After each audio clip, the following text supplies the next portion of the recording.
എല്ലാ കൂട്ടുകാർക്കും പുതിയൊരു വീഡിയോയിലേക്ക് സ്വാഗതം. ഇന്ന് നമ്മൾ പരിചയപ്പെടുത്താൻ പോകുന്നത് പബ്ജി കളിക്കുന്ന കൂട്ടുകാർക്ക് വളരെ ഉപകാരപ്രദമാവുന്ന 7 ടിപ്സ് ആണ്.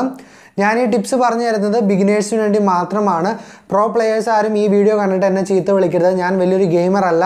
എനിക്ക് ഒരു ഗെയിം കളിക്കാൻ വളരെ മികച്ച രീതിയിലൊന്നും അറിയില്ല. എന്നിരുന്നാൽ പോലും ബിഗിനേഴ്സിന് ഉപകാരപ്രദമാവുന്ന 7 ചെറിയ ടിപ്പുകളാണ് ഈ ഒരു വീഡിയോയിലൂടെ പരിചയപ്പെടുത്താനായിട്ട് പോകുന്നത്. നമ്മൾ എല്ലാ വെള്ളിയാഴ്ചയും ഗെയിമിംഗ് സീരീസ് ചെയ്തു വരുന്നുണ്ടായിരുന്നു.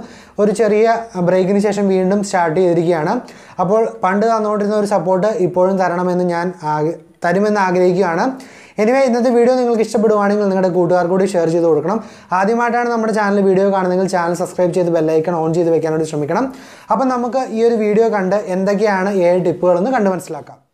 അപ്പോൾ നമ്മൾ ആദ്യമേ പരിചയപ്പെടുത്താൻ പോകുന്നത് എല്ലാവരുടെയും ഒരു സംശയത്തിന് ഉത്തരമാണ്.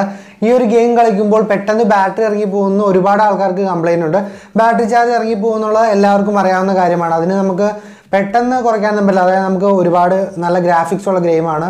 അതുപോലെ തന്നെ നമുക്ക് ഇൻ്റർനെറ്റിൽ കളിക്കുന്ന ഗെയിമാണ്. അതുകൊണ്ടൊക്കെ തന്നെ നമുക്ക് ചാർജ് ഇറങ്ങിപ്പോവും. അതുകൊണ്ട് തന്നെ നിങ്ങൾ ഒരു പരിധി വരെ കുറയ്ക്കണമെങ്കിൽ നിങ്ങളുടെ ഫോണിൽ ഇൻബിൽഡ് ആയിട്ട് വല്ല ബാറ്ററി സേവിങ് ആപ്ലിക്കേഷനൊക്കെ ഉണ്ടെങ്കിൽ അത് യൂസ് ചെയ്യുക. ബ്രൈറ്റ്നസ് ഒക്കെ കുറച്ചിട്ട് കളിച്ച് നോക്കുക. അതുപോലെ തന്നെ ഏറ്റവും കുറച്ച് ലോ ഗ്രാഫിക്സിൽ ഗെയിം കളിച്ച് നോക്കുക. ഇത് മാത്രമാണ് ബാറ്ററി ചാർജിനെ നമുക്ക് പിടിച്ചു നിർത്താനുള്ള ഒരു ടിപ്പ് എനിക്ക് പറഞ്ഞു തരാനുള്ളൂ. വേറെ ടിപ്പുകളൊന്നും ഉള്ളതായിട്ട് എനിക്കറിയില്ല. ഞാൻ ഒരുപാട് വീഡിയോസ് എല്ലാം കണ്ടു നോക്കിയിട്ടുണ്ട്. പക്ഷേ ഒന്നും പ്രോപ്പറായിട്ട് വർക്ക് ചെയ്യുന്നതായിട്ട് കാണാനായിട്ട് സാധിച്ചില്ല. രണ്ടാമത്തെ ഒരു ടിപ്പ് എന്ന് വെച്ചിട്ടുണ്ടെങ്കിൽ, നിങ്ങളെല്ലാവരും കളിക്കുന്ന ആൾക്കാരായിരിക്കും. പലർക്കും ഫസ്റ്റ് എത്താനൊന്നും സാധിച്ചിട്ടുണ്ടാവില്ല. അപ്പോൾ നിങ്ങൾ ഗെയിം ഓപ്പൺ ചെയ്യുന്ന സ്ഥലത്ത് തന്നെ സൈഡിലായിട്ട് നിങ്ങൾക്ക് സെറ്റിങ്സിൽ പോയിട്ടുണ്ടെങ്കിൽ കൺട്രോൾസ് എന്ന് പറയുന്നൊരു ഓപ്ഷൻ കാണാൻ സാധിക്കും. അതായത് കൺട്രോളുകൾ നമുക്ക് സെൽഫായിട്ട് നമുക്ക് തന്നെ സെറ്റ് ചെയ്യാനായിട്ട് സാധിക്കും. അപ്പോൾ നിങ്ങൾക്ക് ഇഷ്ടമുള്ള രീതിക്ക് സെറ്റ് ചെയ്യാനായിട്ട് സാധിക്കും. പല ആൾക്കാരും അത് സെറ്റ് ചെയ്യുന്നില്ല. ജസ്റ്റ് ആ കൺട്രോൾ ഓപ്ഷൻ ക്ലിക്ക് ചെയ്ത ശേഷം നമുക്ക് ആവശ്യമുള്ള കൺട്രോളുകളെ അങ്ങോട്ടും ഇങ്ങോട്ടും മാറ്റി സെറ്റ് ചെയ്യാവുന്നതാണ്. അപ്പം അതുവഴി നമുക്ക് ഗെയിം കളിക്കുന്നതിന് കുറച്ചുകൂടി സ്മൂത്ത് ആവുന്നതാണ്. അതുപോലെ ഞാൻ ആദ്യമേ പറഞ്ഞിരുന്നു, ഒരു ഗ്രാഫിക്സ് നമ്മൾ ഏറ്റവും കുറച്ച് തന്നെ ഇടാനായിട്ട് ശ്രമിക്കുക. ഇനി മൂന്നാമത്തെ ട്രിക്ക് എന്ന് വെച്ചിട്ടുണ്ടെങ്കിൽ, നിങ്ങൾ ഗെയിം കളിക്കാൻ തുടങ്ങുമ്പോൾ നിങ്ങൾക്ക് സൈഡിലായിട്ടൊരു മാപ്പ് കാണാനായിട്ട് സാധിക്കും. ആ ഒരു മാപ്പിൽ നിങ്ങൾ ക്ലിക്ക് ചെയ്ത ശേഷം നിങ്ങൾ എവിടെയാണ് നിങ്ങൾ ജമ്പ് ചെയ്യേണ്ടതെന്നുള്ളത് ഓൾറെഡി നിങ്ങൾക്ക് ഒരു മാർക്ക് ചെയ്ത് വയ്ക്കാനായിട്ട് സാധിക്കും. അങ്ങനെ മാർക്ക് ചെയ്ത് വയ്ക്കുകയാണെങ്കിൽ നിങ്ങൾക്ക് ജമ്പ് ചെയ്യുമ്പോൾ നമുക്ക് നല്ലൊരു പ്ലേസിൽ നോക്കി ജമ്പ് ചെയ്യാനായിട്ട് സാധിക്കും. എൻ്റെ യൂസിൽ എനിക്ക് മാർക്ക് ചെയ്തിട്ട് ജമ്പ് ചെയ്തപ്പോൾ നല്ല പ്ലേസിൽ ജമ്പ് ചെയ്യാനായിട്ട് സാധിച്ചു. അത് നിങ്ങൾക്കൊന്ന് ട്രൈ ചെയ്യാവുന്ന കാര്യമാണ്. നാലാമത്തെ കാര്യം എന്ന് വെച്ചിട്ടുണ്ടെങ്കിൽ, നമ്മൾ പലരും ഗെയിം കളിക്കുമ്പം ഏറ്റവും മുകളിലായിട്ടൊരു ഐയുടെ മാർക്ക് കണ്ടിട്ടുണ്ട്. പല ആൾക്കാർക്കും എന്താണ് ആ ഒരു മാർക്കെന്ന് വലിയ ഐഡിയ ഒന്നുമില്ല. നിങ്ങൾ അതിൽ നിന്ന് ജസ്റ്റ് ക്ലിക്ക് ചെയ്ത ശേഷം ഒന്ന് അങ്ങോട്ടും ഇങ്ങോട്ടും നീക്കി നോക്കുകയാണെങ്കിൽ നിങ്ങൾക്ക് 360 ഡിഗ്രിയിൽ നിങ്ങളിപ്പം നിങ്ങൾ വെടിവെക്കുന്ന അല്ലെങ്കിൽ ആരാണെങ്കിലും ആ 360 ഡിഗ്രിയിൽ നമുക്ക് കാണാനായിട്ട് സാധിക്കും.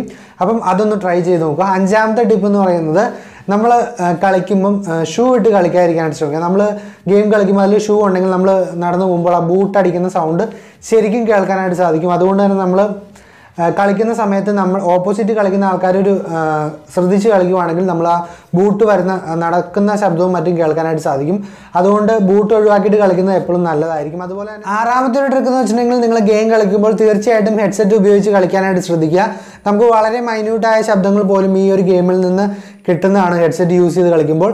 അതുകൊണ്ട് തന്നെ നമ്മളെ ഓപ്പോസിറ്റ് കളിക്കുന്ന ആൾക്കാർ നമ്മുടെ അടുത്തോട്ട് വരുന്നതും കാര്യങ്ങളും എല്ലാം വളരെ മികച്ച രീതിയിൽ നമുക്ക് കണ്ടുപിടിക്കാനായിട്ട് സാധിക്കും. അതായത് വളരെ മികച്ച 3D സൗണ്ട് തന്നെ നമുക്ക് ഈ ഒരു ഗെയിമിൽ നിന്ന് അനുഭവിക്കാൻ സാധിക്കുന്നതാണ്. അപ്പോൾ അതുകൊണ്ട് ഹെഡ്സെറ്റ് വെച്ച് തന്നെ കളിക്കാനായിട്ട് ശ്രദ്ധിക്കുക. ഏഴാമത്തെയും അവസാനത്തെ ട്രിക്ക് എന്ന് വെച്ചിട്ടുണ്ടെങ്കിൽ, നിങ്ങൾ ഈ ഒരു ഗെയിം കളിക്കുമ്പോൾ നിങ്ങൾ പലപ്പോഴും പല വീടുകളിലും മറ്റും കയറി ഗണ്ണും അതുപോലെ തന്നെ ബാക്കി കാര്യങ്ങളൊക്കെ എടുക്കാറുണ്ട്. അപ്പോൾ നമ്മൾ കയറുന്ന ആ ഒരു വീട് ക്ലോസ് ചെയ്ത് ഇടാനായിട്ട് കയറിയ ശേഷം ക്ലോസ് ചെയ്യുക. നമ്മൾ ഹെഡ്സെറ്റ് വെച്ചാണ് കളിക്കുന്നതെങ്കിൽ തീർച്ചയായിട്ടും നമ്മുടെ പുറകെ ഒരാൾ ആ വീട്ടിലോട്ട് വരുവാണെങ്കിൽ ഡോറ് തുറക്കുന്ന സൗണ്ടും മറ്റും നമുക്ക് ഈസി ആയിട്ട് ലഭിക്കുന്നതാണ്. അപ്പോൾ നമുക്ക് അവരെ അലേർട്ടായി നിന്ന് ഷൂട്ട് ചെയ്യാനും മറ്റും സാധിക്കുന്നതാണ്. അപ്പോൾ ഈ ഒരു 7 ട്രിക്സുകളും നിങ്ങൾക്ക് ചിലപ്പോൾ ഗെയിം കളിക്കുമ്പോൾ ഉപകാരപ്രദമാവുന്നതാണ്. ഞാൻ പറഞ്ഞു തന്ന വളരെ വലിയൊരു കാര്യമൊന്നുമല്ല. എന്നിരുന്നാൽ പോലും ആദ്യമായിട്ട് കളിക്കുന്ന ആൾക്കാർക്ക് തീർച്ചയായിട്ടും ഇത് ഉപകാരപ്രദമാവുമെന്ന് വിശ്വസിക്കുന്നു. എനിവേ, ഈ ആഴ്ചത്തെ ഗെയിമിംഗ് വീഡിയോ നമ്മൾ ഇങ്ങനെയാണ് ചെയ്തത്. അടുത്ത ആഴ്ച മുതൽ വളരെ മികച്ച ഗെയിമുകളുമായിട്ട് നമ്മൾ തിരിച്ചു വരുന്നതായിരിക്കും. എനിവേ, ഇന്നത്തെ വീഡിയോ ഇഷ്ടപ്പെട്ടാൽ ലൈക്ക് അടിക്കാനും ഷെയർ ചെയ്യാനും മറക്കരുത്. നാളെ മറ്റൊരു വീഡിയോ കാണുന്നതായിരിക്കും. ബൈ.